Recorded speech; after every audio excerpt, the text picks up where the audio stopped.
Oui, merci Monsieur le Président. À mon tour, puisque c'est la première fois que je prends la parole ce matin, de vous féliciter Monsieur le Président pour votre prise de fonction et de féliciter notre ex-collègue pour sa propre prise de fonction au gouvernement. Je suis personnellement très heureux de cette désignation.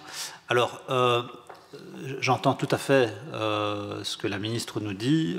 Elle a, je pense, tiré les enseignements de la manière dont le débat s'est organisé et s'est tenu ces derniers mois autour de ce dossier important qui est le CRM. En effet, des divergences de vues assez majeures se sont manifestées et je trouve en effet intelligent de recentrer le débat autour de l'action du gouvernement.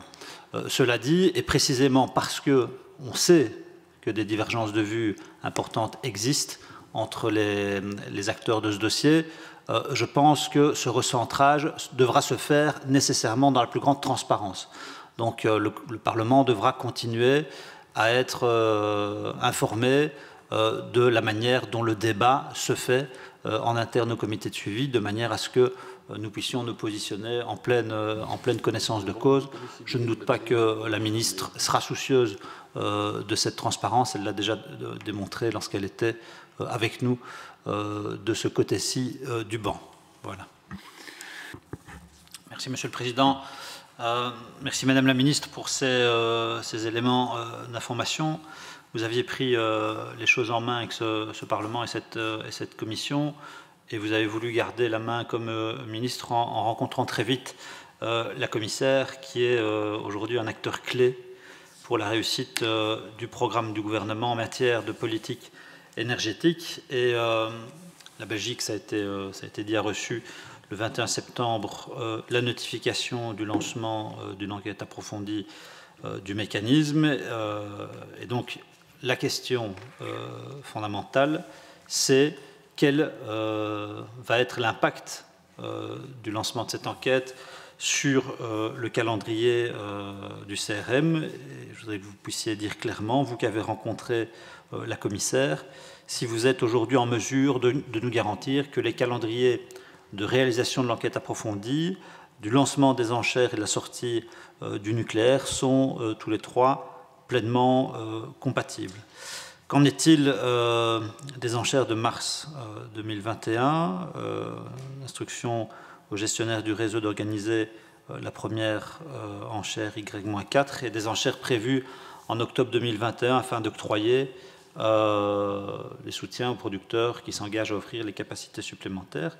Vont-elles pouvoir se faire à temps selon vous, sans oublier la question évidemment de la sécurité d'approvisionnement et la construction de nouvelles capacités énergétiques qui sont évidemment indispensables si on veut pouvoir s'émanciper pleinement du nucléaire. Et à ce propos, quel est le volume de capacités nécessaires en vue d'assurer que les capacités pour la sortie du nucléaire soient bien disponibles? Et à cet égard-là, Elia et la CREG ne s'accordent toujours pas sur la question. Et donc, où en est le processus d'élaboration du volume nécessaire? Vous avez expliqué qu'il devait être déterminé pour le 31 mars, mais quel pourrait être l'impact de ces dissonances persistantes sur le processus de détermination du volume? C'est une question qui me paraît essentielle aussi. Bon, voilà, la question des délais.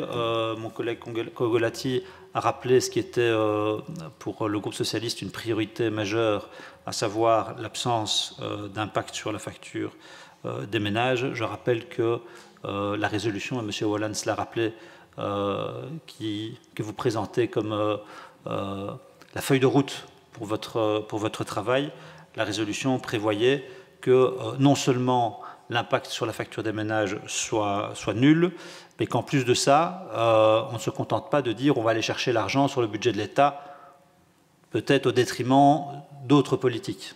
Et donc il fallait trouver des moyens de financement dans des recettes complémentaires, et la résolution suggérait d'aller chercher ça dans une politique ambitieuse de lutte contre la fraude fiscale notamment. Voilà, donc à cet égard-là, nous serons évidemment attentifs à ce que ces priorités, ces balises fixées dans notre résolution puissent être respectées. Voilà, je vous remercie. Merci, Monsieur le Président. Merci, Madame la Ministre, pour vos réponses. Moi, je suis assez rassuré par, d'abord, votre connaissance préalable du dossier.